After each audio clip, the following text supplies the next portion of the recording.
Welcome back after that, well, all-encompassing conversation. We move on the big stories, and we are going to focus now on the SML issue. There is a push for government to release the full findings of the KPMG report on the Strategic Mobilization Ghana Limited and Ghana Revenue Authority deal. Now, this follows, of course, the KPMG audit, which, among others, revealed that 1 billion Ghana cedis had so far been paid to SML for revenue mobilization services.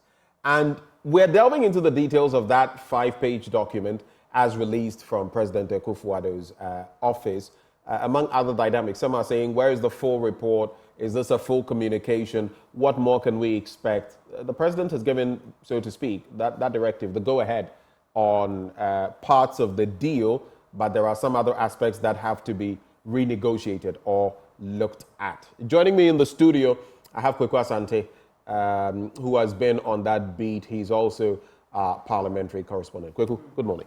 Good morning, Benjamin. And it's good to have you join the conversation this morning. This SML thing, I mean, in-house, out there, people have spoken about it. We've had interactions about Chalena, reports and all of that. Let me just start from here. The 5-pager that we got, how does that sit with you as a journalist? Well, I mean, personally, it seems to me as though the now demand that is, coming up, that the president publishes the full report is quite germane, because here we find in this pager, the 5-pager, the president quoting. In fact, he's not even quoting, he's trying to paraphrase what KPMG might have found. And, normally it's good to hear from the horse's own mouth. These are the persons who've gone down there. When you read the fine print, then you get to form a personal opinion. Understand how they were able to do their work, specifically what interviews they were able to conduct and what they were able to get. Because if you read this president's document, it does not necessarily give you specific quotes. It doesn't quote anything at all. It just tells you what they think KPMG's findings were, and they reproduce them in the words of Eugene Ahen, who put this press release out from the communications directorate of the presidency. This has been quite a raging controversy for some time now, since Manasseh and the Fourth Estate put out that investigative piece titled "The 3 billion cedi lie." The minority in Parliament and Parliament as a whole is investigating this. It's not ended. And whilst that was subsisting, the president ordered KPMG to do some investigation into this. There are those who have even said that, listen, that is just a whitewashing job that the president is seeking to do with KPMG. So it will be quite crucial for the president to order the full release of that report from the KPMG so that people can see. But I mean, for why do you think that hasn't been done? Because it's actually been a while since the presidency received that report, stock of the report, and now instead of giving the report, they've issued a white paper. I mean, a white paper it's something the government has been doing. And in that interview of Manasseh Azura that I did yesterday, we'll be playing it. Manasseh Azura, when he talks about the GIDA report from the erstwhile administration, right? When it was published, it was found out that the report had much more detailed and much more damning revelation than the presidency put out in their white paper.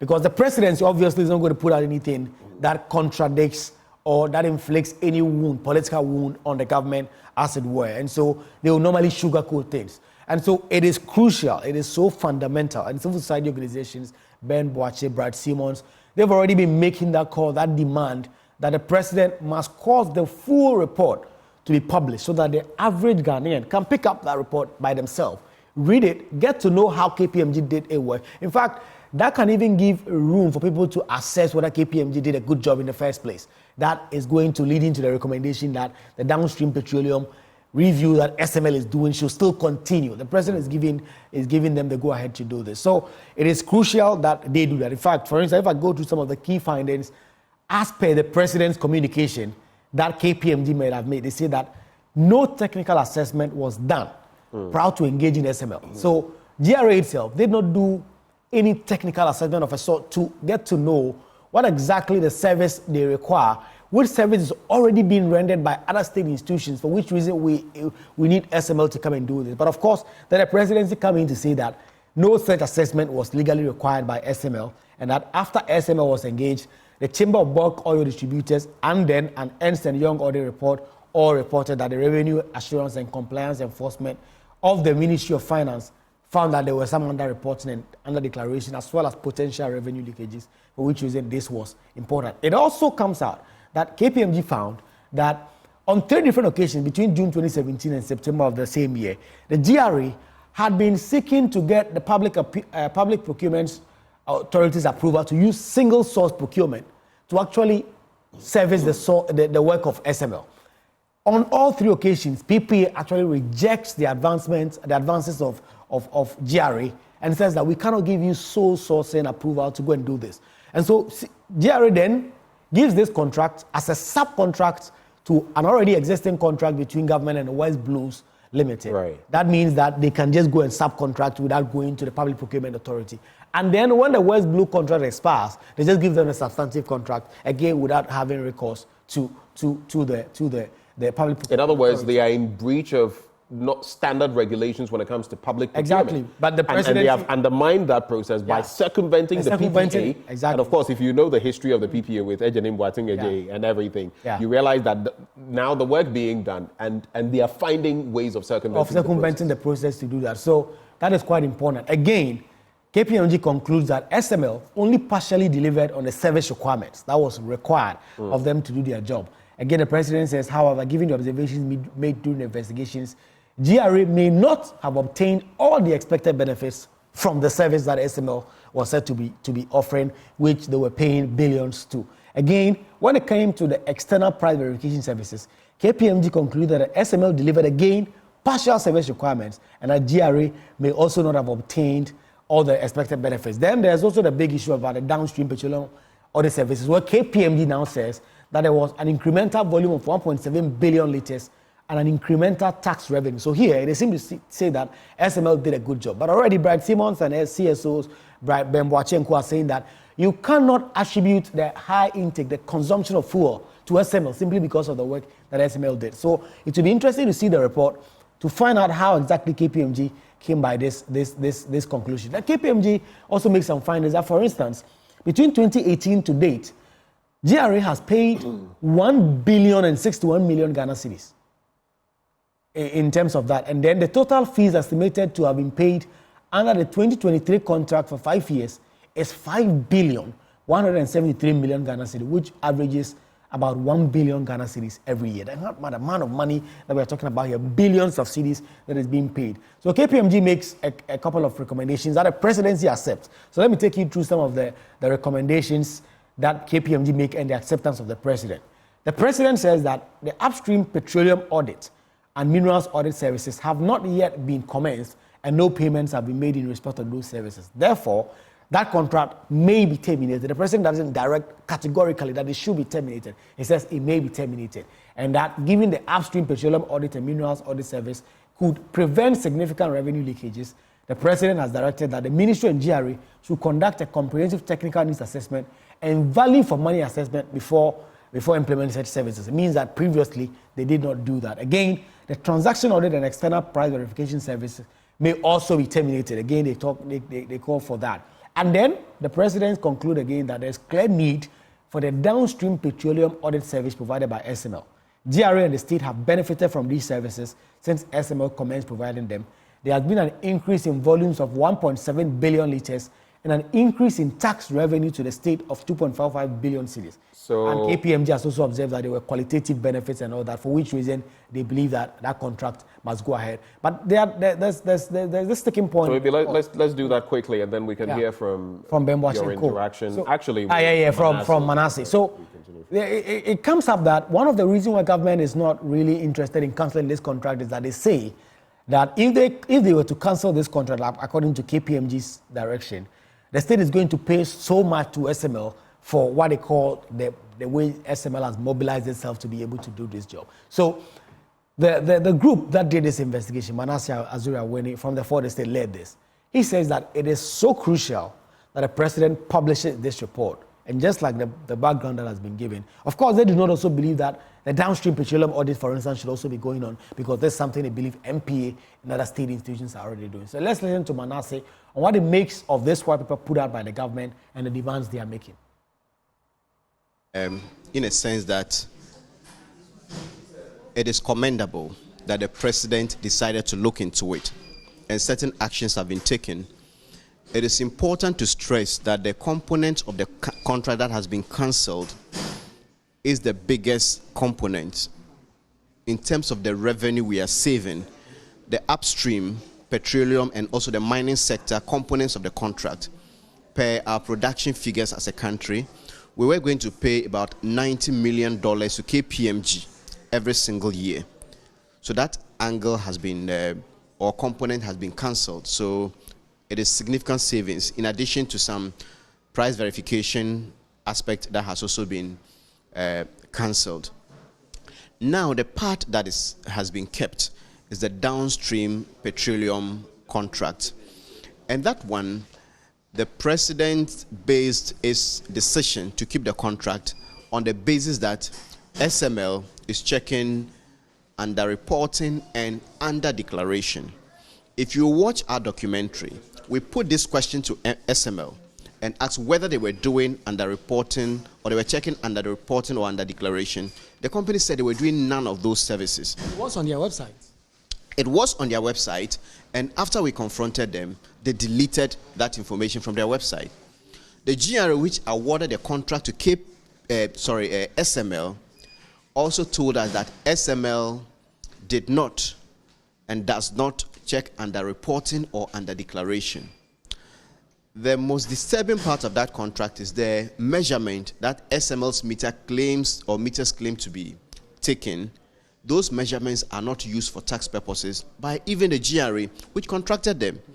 We asked the SML engineers, which of the recordings, the NPA has a system called the ERDMS that is connected to the customs system, the ICOMS. And it is the figures that go through the NPA system that are used for tax purposes. And SML's engineers explained that their meters, the SML meters, are non-intrusive. They are placed on the pipelines, but the meters at the depots that go through the NPA system that is used by customs, they take more accurate recording because they are intrusive. They take the exact measurement of petroleum product that goes through them. So the very basis for keeping that contract that SML is checking under declaration, under reporting, the company has said on record, and it is in our documentary, on camera, that we don't do those services. So on what basis then will the presidency be acting by saying that that contract should rather go on? So that was the conversation there between Manasseh Azuria-Winnie and Kweku Asante, my colleague here. And we gleaned quite a number of interesting things. For me, I find it very curious that the full report is not being released. And for how long we'll engage in these tactics, only God knows. But let me have my guests espouse their thoughts, and then we can take it from there. Joining us, we have Dr. Theo Champong. He's a political risk analyst. And we also have Benjamin Boakye, Executive Director, African Center for Energy Policy. Gentlemen, good morning. Morning. Good morning. All right. I'll start with you, Dr. Theo Champong. I am visibly disappointed. I don't know about you.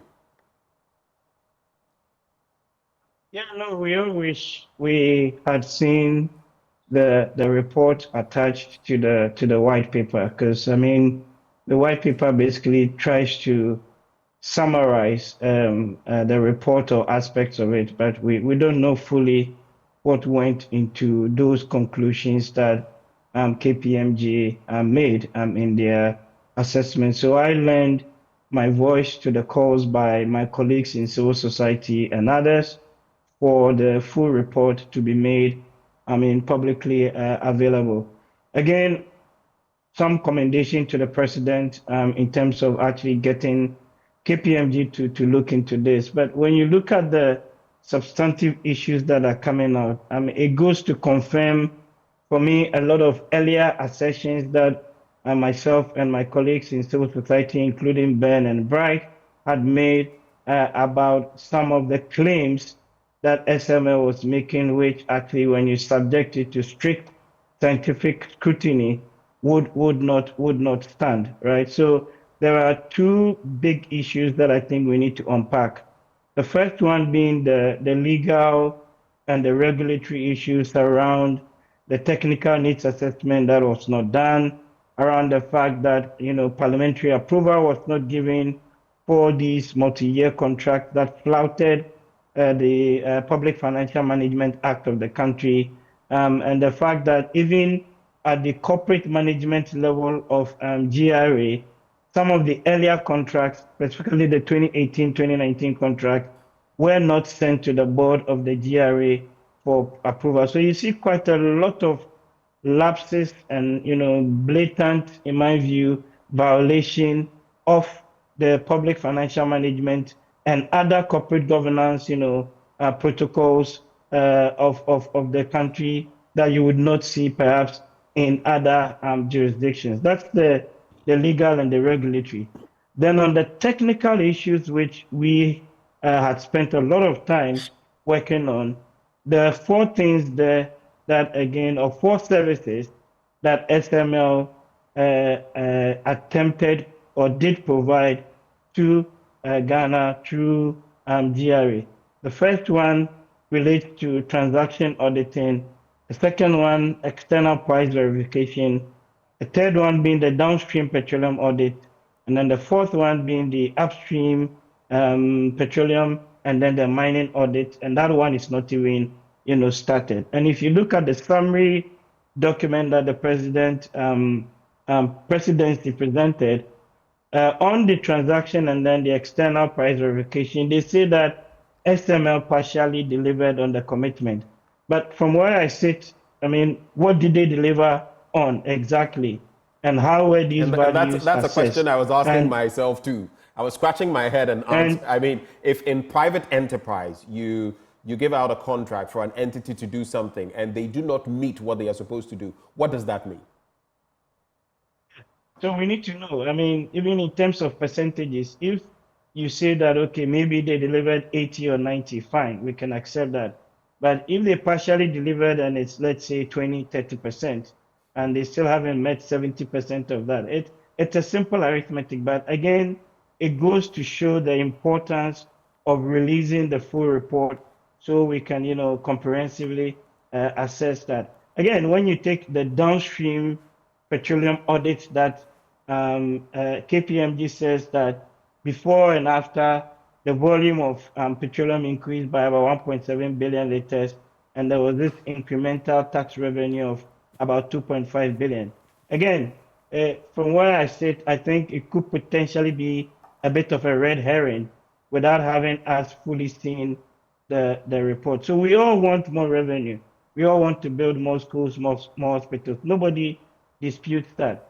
But if you want to do this sort of technical work, I'm asking myself, were all the other confounding factors isolated, and therefore one can pinpointedly say that the increase in revenue was as a result of the interventions that SML made, right? This one, you can subject it to some statistical test. You can easily do that, and one can come to some conclusion. Possibly it may have helped, but it is not fully responsive for that, because we've seen that the volumes of consumption actually have been increasing over time. And number two, the pricing regime is also dynamic, right? So you need to isolate those two important factors before we can actually even come in to say that the volume increment is as a result of whatever SML did on that part. And so I have quite a number of question marks around that without having fully seen the full report. And then on the upstream petroleum and the mining side, I think it's even a non-starter. And I've argued that SML does not have the capability or the capacity to do the sort of auditing that is required, especially with upstream petroleum. And already we have all these metering systems that are working. Ghana gets its entitlement. The oil companies get their entitlement. And I've said several weeks ago that the biggest problem we have on the upstream side, and Ben may confirm this, is actually in relation to cost and not revenue, right? So what you need to do is a full, proper cost auditing. And when it comes to cost auditing, there are companies out there that are better suited to doing that than what SML proposes to do. Similar thing on the mining, where what you want to do really is more a detailed transfer pricing, auditing on some of the bulk minerals. All right. Thank you, Doc. Let me also bring in Ben Boakye, Executive Director, Africa Center for Energy Policy. You know, when you start reading the Jubilee Houses or the executive's white paper, it says, these are the findings. These are the findings delivered by KPMG. Don't tell us what the findings are. Give us the report. Let us see the report. Then we can deduce what the findings are. But having taken stock of the white paper, and shortly we shall also get to the response of SML, which is, you know, claiming that, well, on the back of this, we're moving on and all of that. Before we get there, what is your appreciation of this white paper as delivered by the presidency? Thanks, Ben, and thanks for the earlier comments by Theo. I mean, there are two parts of me. There's one part that says, I mean, we don't really need this report. And there's one part that says, at least for the capacity of KPMG, we want to know the analytical rigor of what they produced so that we can interrogate it. And that is simply because we had indicated to the nation and the president that it was a straightforward matter after the investigation that such a service was needless and it was not serving us any good. We proceeded to do the analysis to show the trend from the historical data of NPA, how petroleum consumption had behaved, and the growth pattern in consumption. And it was clear from that government data, it's not our data, it was NPA, an agency of state's data, that showed that there is no growth in consumption that can be attributed to the transaction between SML and the GRA. We proceeded to use GRA's own data, and it's available. It's available to the Ministry of Finance.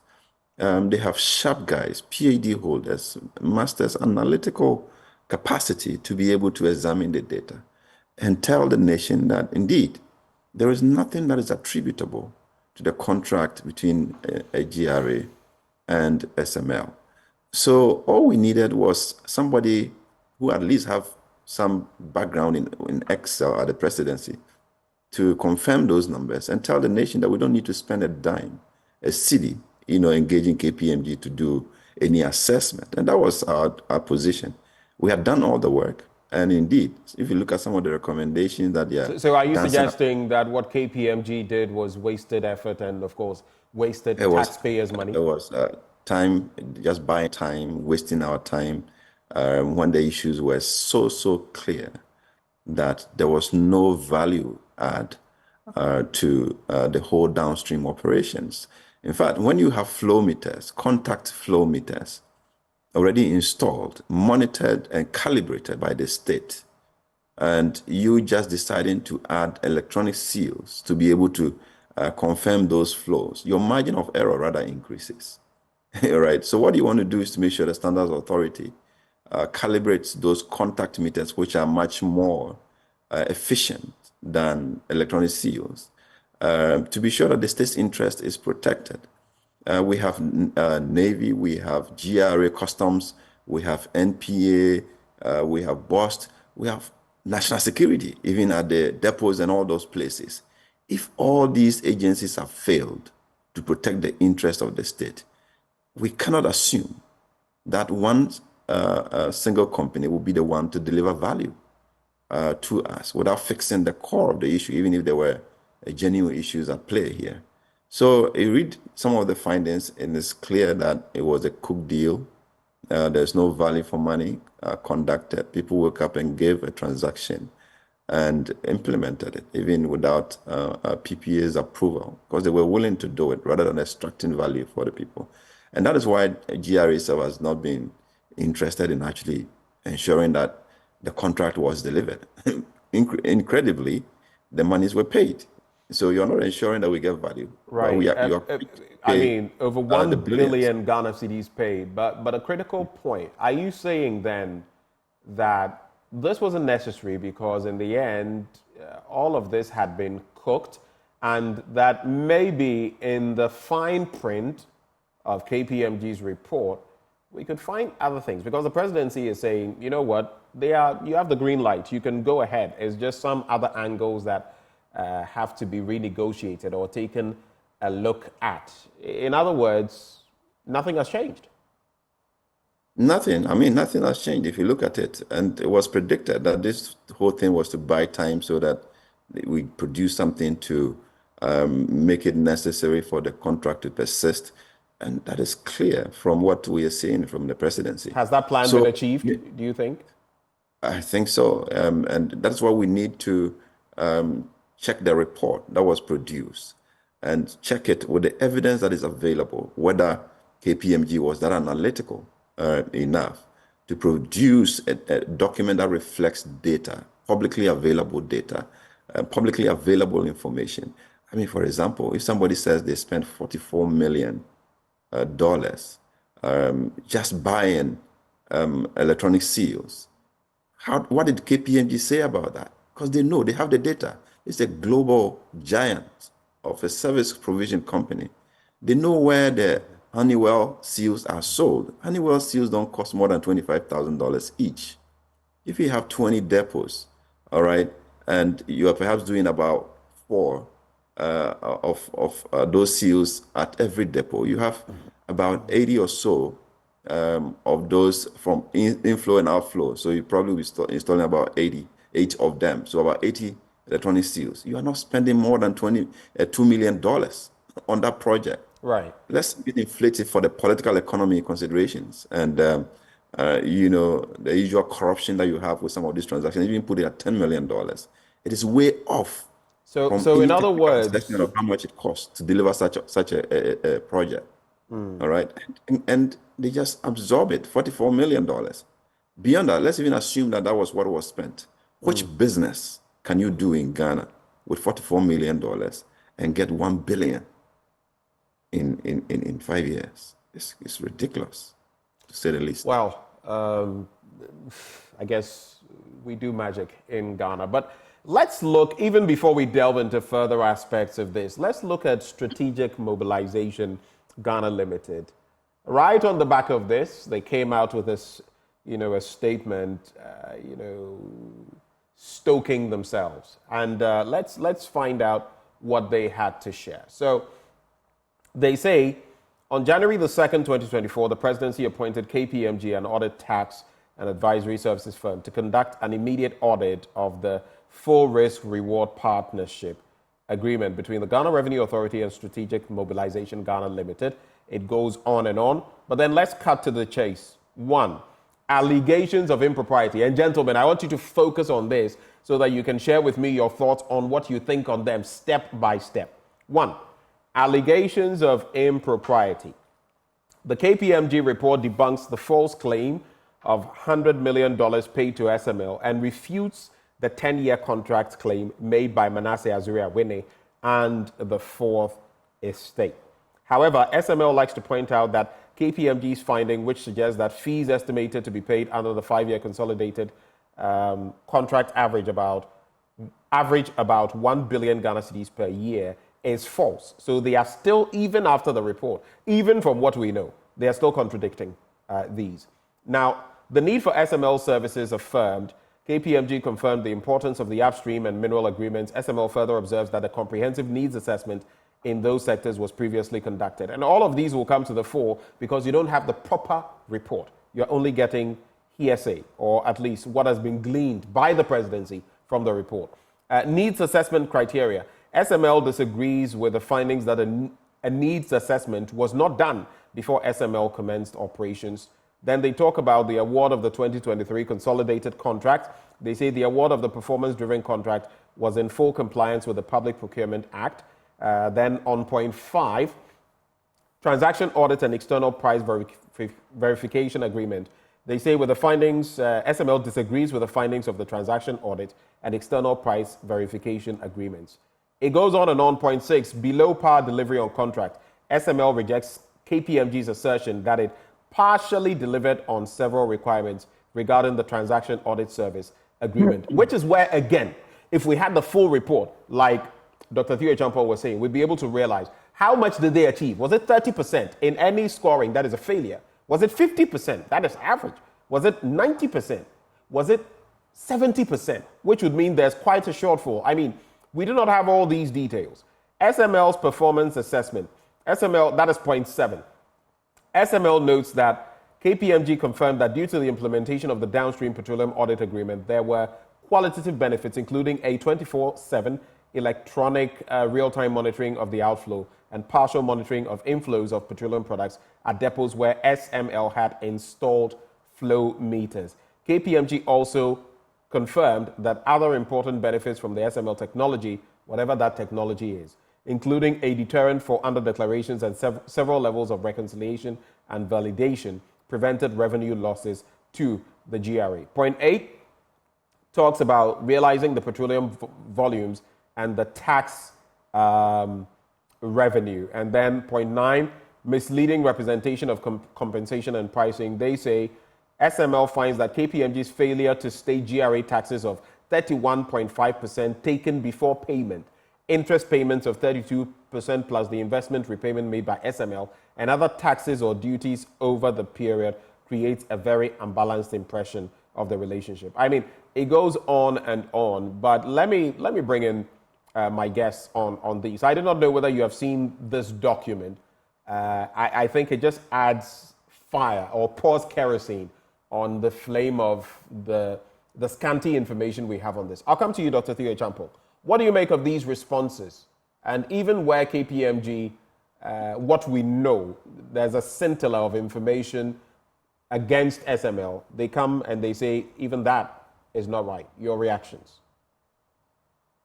I don't blame SML. They're defending their corner. But the reality is that they cannot cherry pick and, the information from, for example, the report, and then take the bit that suits them, and then the bit that doesn't suit them, they say, oh no, this one we disagree with it. It's a big document. They go on and on about what they've done and how it's benefited the country, blah, blah, blah. The reality is that even with the KPMG report, it says that in some parts they partially delivered. We don't know how much. In the bits that they even claim to have done work in the downstream space, again, we've done the analysis, shown the evidence that cannot statistically be the case when you take into account the volume growth over the period, the price discrepancies, and and other factors. And then again, in the KPMG report and the response to this, in the way forward, the white paper says that the return on investment in total that SML claims to have made is $177.5 million. And there's an important point there. KPMG says that SML did not provide, quote, any supporting document or relevant information to verify this. And it goes to the point Ben was making. How do we know that indeed those monies were actually spent? Let's see the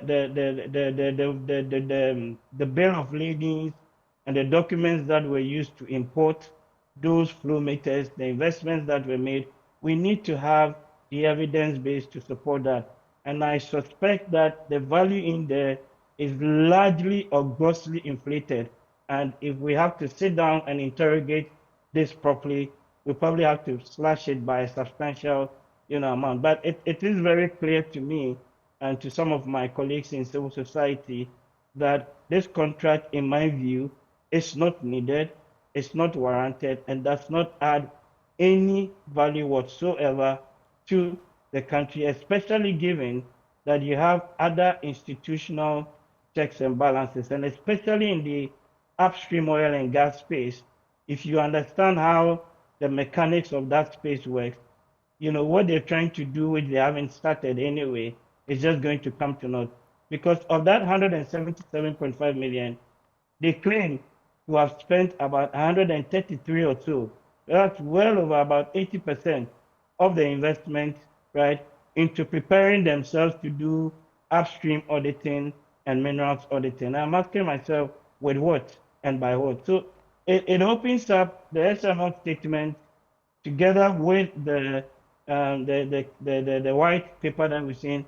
Actually opens up a much bigger can of worms, and we cannot authoritatively answer this without having recourse to the full report. And even if we did, we can still do further analysis that can show quite clearly that, for example, in the case of the downstream lifting sector, it is not because of the investment that SML claims to have made that we've seen the increase in volume. That can easily be shown. And that's why I think it's important we see the KPMG report and see the level of analytical rigor that went into it. Ben Boakye, I mean, you've already stated you don't, this doesn't add a scintilla of information to what you feel we already knew. But let me find out. I may forget, so I'm bringing this in at this juncture. Do you think, on the back of what we are seeing, the inactions of SML, the statements they've been putting out, and then we spend even more taxpayers' money to get a report done, and we don't get to see the report? They issue a 5-page white paper on it, and case closed, case Yamutu. Do you think this borders on causing financial loss to the state and something that ought to be probed even further? No, I think we need a report. That's the bottom line, to be able to determine some of these things. If we don't get the report? As I indicated earlier, we didn't need to do the KPMG job. We needed the president to just look at available data, the institutions that are in the space, engage them, and they would have seen that there is no value add. But given that somebody has been paid, KPMG has been paid, we want to see what work actually went into it to determine whether they generated value. Because in that report, I'm not expecting to see might in that report. I'm expecting analytical rigor that point to specific findings, all right, and basis for those determinations. I want to see how they analyze the consumption trend. I want to see how they blended government's own data and be able to interpret it. I want to see a nexus of the contract itself in that report. So those are the things. I want to see the investment of the company. What did they buy? The value for money for that particular contract, analyzed rigorously, for which reason the state needed to pay them. Those were the gaps in some of the things that we did, analyzing the value for money and the need for the SML contract. It is not what the company says. It's about how the state itself analyzes value for money and what they see this whole transaction. And that's what we're expecting, that if KPMG was given a job to deliver, they would have delivered. I mean, Manasseh was the one who did the investigation. Some of us jumped on to do the analysis further to confirm that they were right, and what they did was indeed. And that is why, Ben, I mean, we've heard where you're going, but that's why I'm saying, if ordinarily a businessman would do business to get value back, to make some gains, returns, if you have pumped taxpayers' money, our money, into a venture like this, and you claim we have made so much, we've got so much value, you can't prove that value. And now there's a report with damning consequences, and we can't even get the report. Does this not border on causing financial loss to the state? Yeah, so that's the same point I'm making. If the report indeed is what the president has stated, then of course we have actually caused financial loss to the state. But before we get to that conclusion, we have to make sure that this is really what KPMG put out. Because even before the white paper, some of us had heard that there was a complete, even from the presidency, I mean, we have intel, we get information from the presidency. And the intel that we had was that it was an outright cancellation recommended by KPMG. And now a white paper comes. That gives us a different perspective. Now there are two sides of the story in our minds, and we need to know what really. So your sources tell you that at the presidency, there were those who were of the school of thought, or at least based on the report, that there should be an outright cancellation. Yet. Absolutely. I mean, those are the things that we heard before the white paper came. And the white paper tells us something else. So we need a report to now cross-check the two sides of the story and be able to see what exactly KPMG did and be able to establish value for money for this work that was done. Gentlemen, to cap off the conversation, I just want to put this out there for ordinary Ghanaians to know as well. So per the release, you would find out that KPMG states that the GRA engaged SML as a subcontractor without PPA approval. The Public Procurement Authority. They did not have approval. 3 times they had gone, 3 times they had been rejected, yet they found a way of doing it, subsuming it under West Blue, right? Now, the GRA, again, KPMG says, the GRA-SML deal was not approved by Parliament. Another circumvention. And finally, KPMG also finds that there was no evidence that the 2018 and 2019 contracts were submitted to the GRA board for discussion and approval, contrary to the GRA Act. Yeah, I mean, Dr. Champon would tell you, I mean, he's a political economy expert, right? And this is what we call the political settlement gimmicks. So once the politicians want it done, it will be done, and then they would damn all the consequences. Well, that is exactly what has happened, and particularly in a context where accountability is difficult to extract, you can get away with it. So let's do it. Damn the institutions, damn the established structures, and do it. And at the end of the day, there will be a KPMG report, there will be a white paper, and all of it will just whitewash it. So that is a glaring picture of how the context throws at you. Right. Let me bring in Dr. Theo Champo. We are wrapping the conversation, but what would it mean if what Benjamin Boakye says is true, that the actual report basically suggests, the full report, an outright cancellation, as Benjamin Boakye has suggested, and yet we're being told by the presidency, let SML go ahead and let some aspects of this be renegotiated? What would that mean in your mind as an analyst?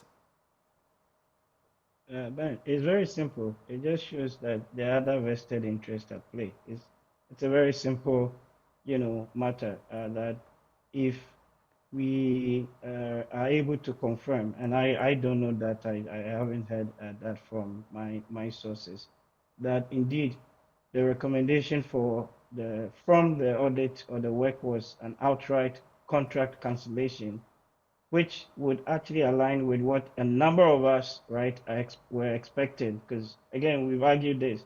You do the analysis and you find that there's nothing, really in the it's pie in the sky stuff, right? Then it shows.